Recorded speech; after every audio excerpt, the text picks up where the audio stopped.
to say the message. We don't have guests from the local governments, only one from the government. We have Mr. Arnel L. Bautista, the DSWD NCR Head Community-Based Service Section. Please say your message and commitment of support, sir.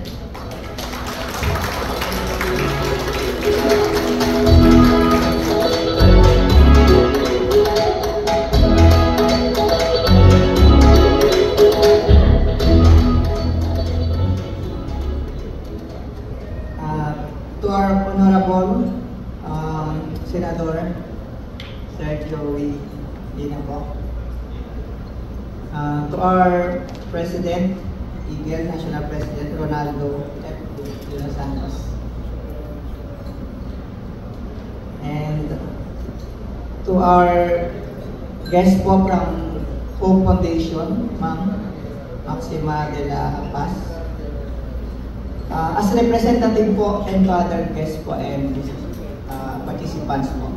As representative po of our Regional Director, Attorney Michael Joseph Lorico po, I'd like to share po the message of the DSWD. Actually, ang DSWD is in support of the 100 days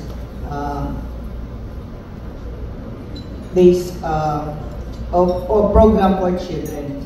Dahil ito po ay isang recognitions not only for health ng ating mga bata, but a recognitions of the rights of a child from the start na nasa sinapupunan pa sila until na lumabas po sila sa ating kung mga sinapupunan ng ating mga anak po.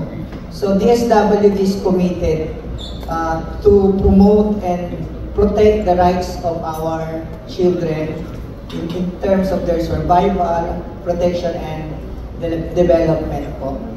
Ang DSWD po actually, kami po sa NCR particularly, we implement supplementary feeding program. Kanya lang ang supplementary feeding program, sabi nga ni Sir kanina, medyo late na, kasi 3 years old to 5 years old na po. Pero sa data po namin, sa NCR, nakikita kasi namin, pagpasok nila ng daycare at daming malnourished children, almost 11.39% yung nakikita namin datos.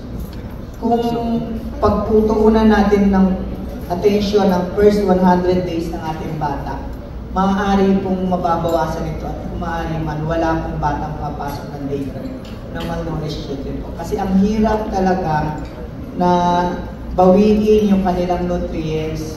Actually, the government is spending a lot po para sa supplementary feeding program ng ating mga bata na 3 years old to 5 years old para lang i-correct yung malnutrition po. At the same time, ang may kukumit po ng DSWD, we implement parent effectiveness sessions po and family development session, yung FDS at saka PES. Na ito po ay ginagawa ng DSWD to support parents po na nangangailangan ng tulong in their parenting capabilities at mga pamilya, lalo na yung mga nasa grassroots po at yung mga disadvantaged individuals po. Under these 2 modules and program po, nag-discuss po natin yung role ng mga magulang, yung mga need na kailangan po ng ating mga magulang in terms of parenting po.